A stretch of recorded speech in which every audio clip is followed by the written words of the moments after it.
गजाननं भूतगणादिसेवितं कपित्थजम्बूफलचारुभक्षणम् उमासुतं शोकविनाशकारकं नमामि विघ्नेश्वरपादपङ्कजम्। अग्निपुराण 8वां अध्याय किष्किंधा कांड की संक्षिप्त कथा। नारद जी कहते हैं, श्री रामचंद्र जी पंपा सरोवर पर जाकर सीता के लिए शोक करने लगे।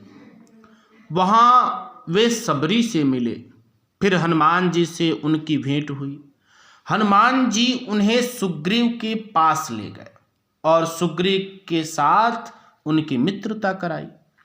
श्री रामचंद्र जी ने सबके देखते देखते ताड़ के 7 वृक्षों को एक ही बाण से बिंद डाला और दुंदुभि नामक दानव के विशाल शरीर को पैर की ठोकर से 10 योजन दूर फेंक दिया। इसके बाद सुग्रीव के शत्रु बाली को भी, जो भाई होते हुए भी उनके साथ बैर रखता था, मार डाला और किष्किंधापुरी वानरों का साम्राज्य, रुमा एवं तारा, इन सबको ऋष्यमुख पर्वत पर वानर राज सुग्रीव के अधीन कर दिया। तदनंतर किष्किंधापुरी के स्वामी सुग्रीव ने कहा, श्री राम, आपको सीता जी की प्राप्ति जिस प्रकार भी हो सके ऐसा उपाय मैं कर रहा हूं। यह सुनने के बाद श्री रामचंद्र जी ने माल्यवान पर्वत के शिखर पर वर्षा के 4 महीने व्यतीत किए और सुग्रीव किष्किंधा में रहने लगे। 4 मासे के बाद भी जब सुग्रीव दिखाई नहीं दिए, तब श्री रामचंद्र जी की आज्ञा से लक्ष्मण ने किष्किंधा में जाकर कहा, सुग्रीव, तुम श्री रामचंद्र जी के पास चलो, अपनी प्रतिज्ञा पर अटल रहो, नहीं तो बाली मरकर जिस मार्ग से गया है वह मार्ग अभी बंद नहीं हुआ है। अतएव बाली के पथ का अनुसरण न करो। सुग्रीव ने कहा, सुमित्रानंदन, विषय भोग में आसक्त हो जाने के कारण मुझे बीते हुए समय का भान न रहा, अतः मेरे अपराध को क्षमा कीजिए। ऐसा कहकर वानर राज सुग्रीव श्री रामचंद्र जी के पास गए और उन्हें नमस्कार करके बोले, भगवान, मैंने सब वानरों को बुला लिया है। अब आपकी इच्छा के अनुसार सीता जी की खोज करने के लिए उन्हें भेजूंगा।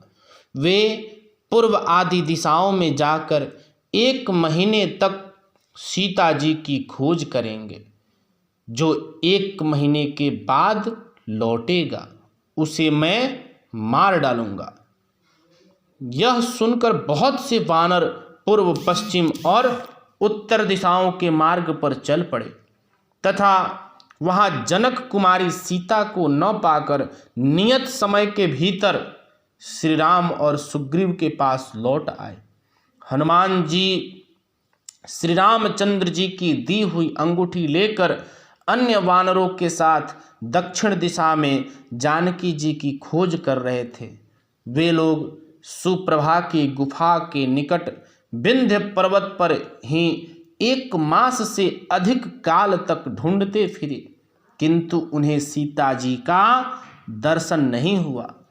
अंत में निराश होकर आपस में कहने लगे,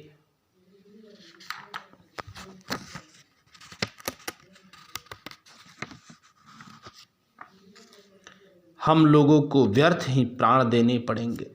धन्य है वह जटायु जिसने सीता के लिए रावण के द्वारा मारा जाकर युद्ध में प्राण त्याग दिया था।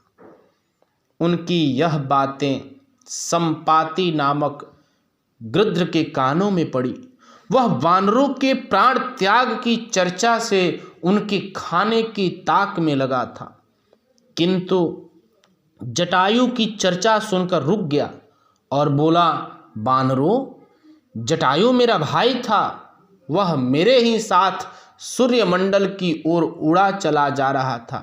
मैंने अपनी पाँखों की ओट में रखकर सूर्य की प्रखर किरणों के ताप से उसे बचाया, अतः वह तो सकुशल बच गया, किंतु मेरी पाँखें जल गई, इसलिए मैं यहीं गिर पड़ा। आज श्री रामचंद्र जी को वार्ता सुनने से फिर मेरे पंख निकल आए।